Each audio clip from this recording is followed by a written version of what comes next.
Retornamos aí para a sessão número 9, onde continuamos falando a respeito do capítulo 3 de 1 Tessalonicenses.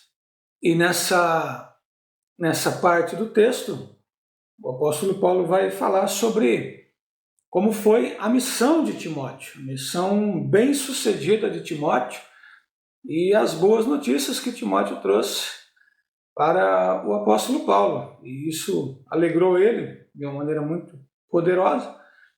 E que bom seria se nós também pudéssemos estar sempre recebendo boas notícias. Seria maravilhoso. O texto diz assim: agora, contudo, Timóteo acaba de chegar da vossa parte, dando-nos boas notícias a respeito da fé e do amor que tendes. Ele nos relatou que é permanente a vossa lembrança afetuosa quanto a nós, e que é grande o vosso desejo em nos ver pessoalmente, da mesma forma como nós ansiamos por ver-vos. Por isso, irmãos, em toda a nossa necessidade e tribulação, nos sentimos encorajados quando soubemos da fé que tens. Porquanto se estáis firmes no Senhor, há mais alegria em nossa vida. Pois quanta gratidão podemos expressar a Deus por vós, diante da grande satisfação com que nos alegramos por vossa causa perante nosso Deus, suplicando continuamente, noite e dia, para que possamos ver o vosso rosto e suprir o que falta à vossa fé.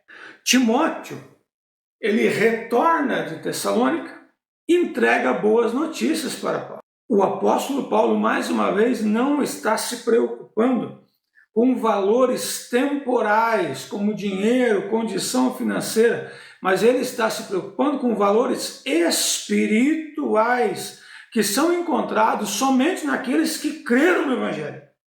Ele disse lá no verso 6, dando-nos boas notícias a respeito da fé e do amor que tendes. E, infelizmente, hoje, quando você vai conversar com pessoas que vão falar bem de alguém, elas dizem assim: poxa, fulano está bem, fulano cresceu, fulano mudou de vida. Aí você vai perguntar assim: por quê? O que aconteceu que ele mudou de vida? A pessoa diz: ele enriqueceu, ele começou a ganhar muito dinheiro, ele abriu uma empresa, sabe? Isso é muito importante, é muito bacana que todo cristão seja um empresário. Mas não é o foco. O foco aqui é a fé, o amor, a dedicação à obra do Senhor.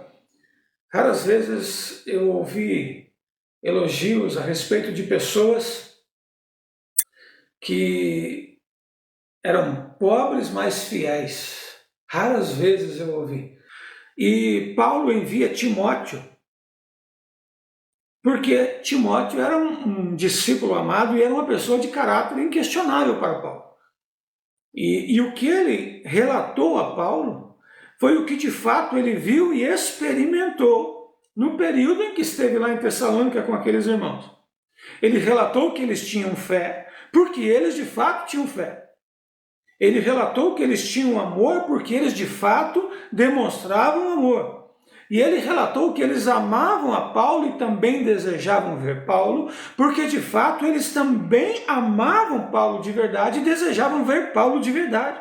E essa verdade trouxe um impacto muito grande para Paulo, e a ponto de ele conseguir se alegrar nas tribulações.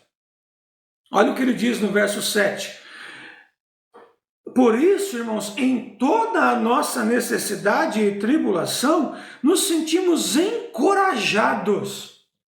Imagine, ele tinha uma necessidade grande, é o que o texto dá a entender, em toda a nossa necessidade e tribulação. E note que é o seguinte, a tribulação e a necessidade de Paulo não mudaram quando ele recebeu a notícia. Não, ele continuou com a necessidade e com a tribulação, mas ele pôde se contentar no meio da necessidade e no meio da tribulação. E Paulo enviou Timóteo para fortalecer e animar aqueles irmãos, e também, em troca, ele foi fortalecido e animado quando ele se preocupou com a fé daquelas pessoas. Uma coisa é certa: quando nós nos preocupamos com pessoas no reino espiritual, tudo que nós fazemos também será retorno para nós.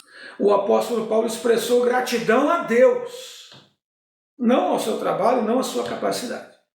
E o apóstolo Paulo demonstrou gratidão a Deus porque ele sabia que tudo aquilo que vem de bom vem de Deus. Lá em Tiago 1,17 diz assim: toda boa dádiva e todo dom perfeito vem do alto, descendo do Pai das luzes, em quem não há mudança nem sombra de variação.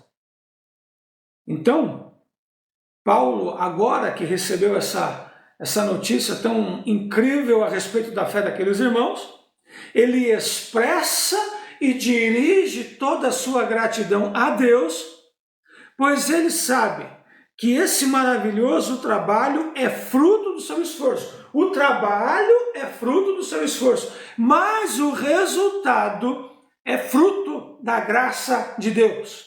E Paulo ainda conclui essa parte do texto dizendo o seguinte: que bom que vocês têm fé, que bom que vocês têm amor, que bom que vocês estão crescendo, mas ainda há muita coisa que eu preciso ensinar a vocês. E por isso, eu vou orar ainda mais pedindo a Deus para que eu possa estar com vocês pessoalmente, vendo vocês face a face, e assim poder ensinar-lhes mais a respeito da fé, do amor, da esperança, da conduta.